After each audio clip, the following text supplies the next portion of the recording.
निवडणुकीच्या तोंडावर काँग्रेसमधला वाद सुद्धा पुन्हा एकदा चव्हाट्यावर आलाय। काही नेत्यांना लोकसभा निवडणुकीमध्ये भाजपला मदत करायची आणि त्यामुळे माझं निलंबन करण्यात आलं असा आरोप नरेंद्र जिचकार यांनी केलाय। आणि जिचकार यांच्या भूमिकेला काँग्रेसमधल्या काही नेत्यांनी सुद्धा पाठिंबा दिलाय। परिणामी नागपूर जिल्ह्यातल्या गटबाजीनं काँग्रेसची डोकेदुखी मात्र वाढली। काँग्रेसने निलंबनाची कारवाई केल्यानंतर आमदार विकास ठाकरे यांच्या पश्चिम नागपूर मतदारसंघात नरेंद्र जिचकार यांनी जन आशीर्वाद यात्रा काढली। नरेंद्र जिचकार यांची ही यात्रा महिनाभर सुरू राहणार आहे। या यात्रेत माजी मंत्री सुनील केदार यांनीही सहभाग घेऊन जिचकरांना पाठिंबा देत प्रदेशाध्यक्ष नाना पटोले यांना घरचा आहेर दिलाय।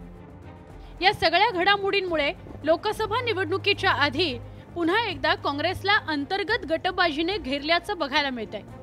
भाजपला मदत करण्याकरता माझं 6 वर्षांसाठी निलंबन केल्याचा आरोप माजी प्रदेश सचिव नरेंद्र जिचकार यांनी केलाय।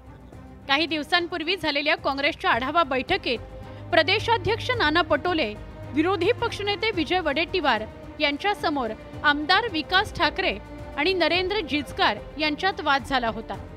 त्या वादाची दखल घेऊन काँग्रेस शिस्तपालन समितीने नरेंद्र जिचकार यांची 6 वर्षांकरता पक्षातून हकालपट्टी केली।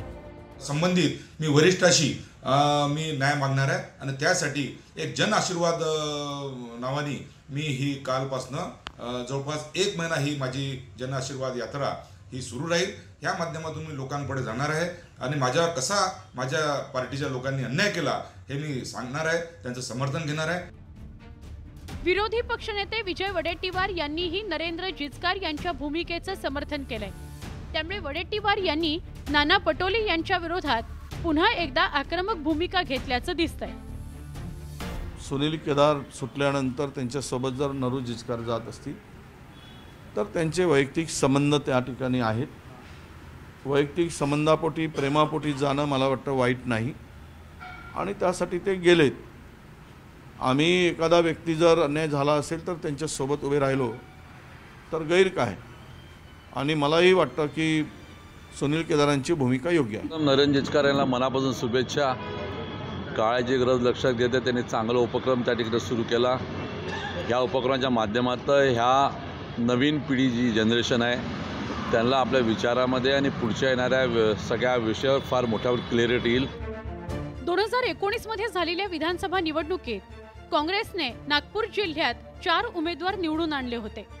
त्यानंतर भाजपच्या ताब्यात असलेली जिल्हा परिषद काँग्रेसने खेचून आणली। जिल्ह्यात काँग्रेस पुन्हा मजबूत होत असल्याचं चित्र दिसत होतं। पण लोकसभा निवडणुकीच्या तोंडावरच पक्षातली गटबाजी उफाळून आली आहे। विजय वडेट्टीवार आणि नाना पटोले यांच्यातील मतभेद उघड झालेत। नरेंद्र जिचकार यांच्यावर कारवाई झाली।